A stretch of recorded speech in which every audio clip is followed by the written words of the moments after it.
श्रोत्रादीन्द्रियतृप्तिश्च सदा देया विपश्चिता शब्दादिदशभोगार्थं दिगादीनां च तुष्टिदा।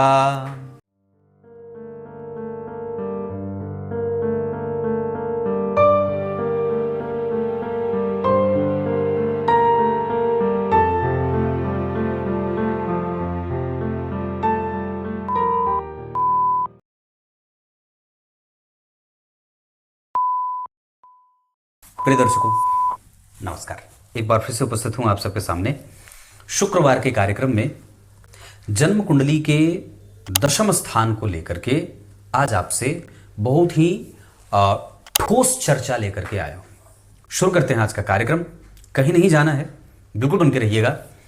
कार्यक्रम के आरंभ में जो मैंने श्लोक पढ़ा है उसका अर्थ, वो श्लोक लिया गया है शिव पुराण के विश्वेश्वर संहिता से, जहां वेदव्यास भगवान लिखते हैं कि जो बुद्धिमान पुरुष होता है उसको जिस भी वस्तु की आवश्यकता होती है वो उसी वस्तु का दान करता है।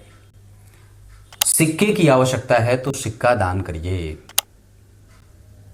फल की आवश्यकता है तो फल दान करिए,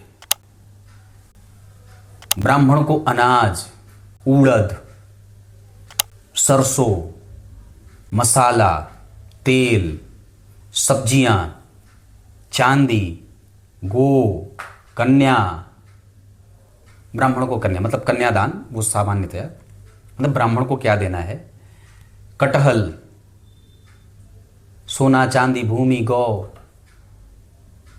मीठी चीजें, षड्रस से युक्त जितनी स्वाद वाली चीजें हैं, इन सभी वस्तुओं का दान होता है। और जो व्यक्ति कन्यादान करता है उसको तो सब कुछ मिल जाता है, ऐसा कुछ भी नहीं है जो उसको न मिलता हो। समस्त भोगों का वो अधिपति होता है, ऐसा शिव पुराण में कहा है, मैं अपने मन से नहीं कह रहा। आइए विषय पे लेके आता हूं। जय श्री कृष्ण अवश्य लिखा करिए, शेयर भी किया करिए। कार्यक्रम शेयर होने लगेगा तो फिर बहुत बढ़ जाएगा, क्योंकि अब 3600 से ज़्यादा कार्यक्रम हो गए हैं मेरे यूट्यूब पे, और व्यू देखिए मात्र 2000। मैं आपको सच्ची बताऊं अपने हृदय की बात, जिस दिन 1000 वीडियो पार कर जाए, 1000 लोगों ने देख लिया या आज कमेंट लगभग 200 आ गए, तो बड़ा मन खुश रहता है। हाँ, तो इस वजह से कमेंट किया करिए।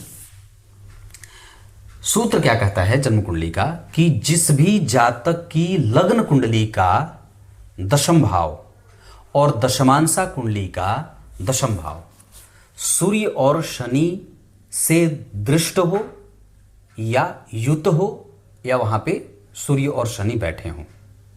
अब वहां नीच के भी बैठेंगे तो भी कोई खराब बात नहीं होगी, बहुत ध्यान से समझना होगा। कुछ परिणाम उसके कमजोर भी मिलेंगे पिता के साथ संबंधों को लेकर के या पिता के प्रोग्रेस को लेकर के, पर मूलतः अगर हम सिर्फ जातक के करियर की बात करते हैं तो अगर जन्म कुंडली का दशम स्थान सूर्य से बैठा हो, सूर्य वहां बैठे हों, अगर उच्च के हो जाके बैठेंगे तो और बढ़िया रहेगा। शनि अगर बैठे हों, अगर उच्च के बैठेंगे तो पूछना ही नहीं है। तो अगर जन्म कुंडली के दशम स्थान में बहुत ही मजबूती से ये दोनों ग्रह बैठे हों, सूर्य और शनि की बात मैं कर रहा, बाकी अन्य ग्रहों की बात नहीं कर रहा, तो उस जातक को सरकारी नौकरी अद्भुत तरीके से मिल जाती है।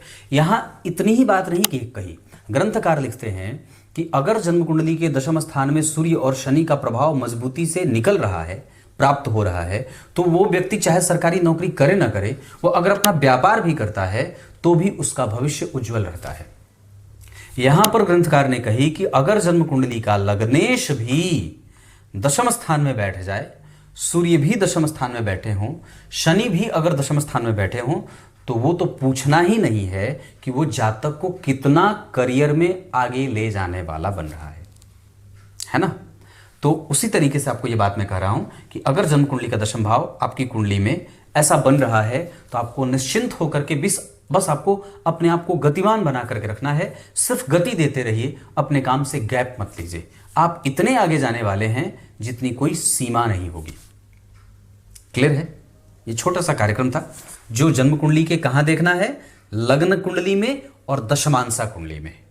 सूर्य अगर यहां बैठ करके यहां देख भी रहे हों, शनि अगर यहां बैठ करके यहां देख भी रहे हों, शनि अगर दशम स्थान को देख रहे हों कहीं से भी, और लग्नेश भी अगर बैठा हो दशम स्थान में दशमांशा कुंडली में, तो ये बहुत ही उच्च कोटि का योग बना देता है, जो उस व्यक्ति के सामाजिक छवि को बेहतर बनाने वाला होता है।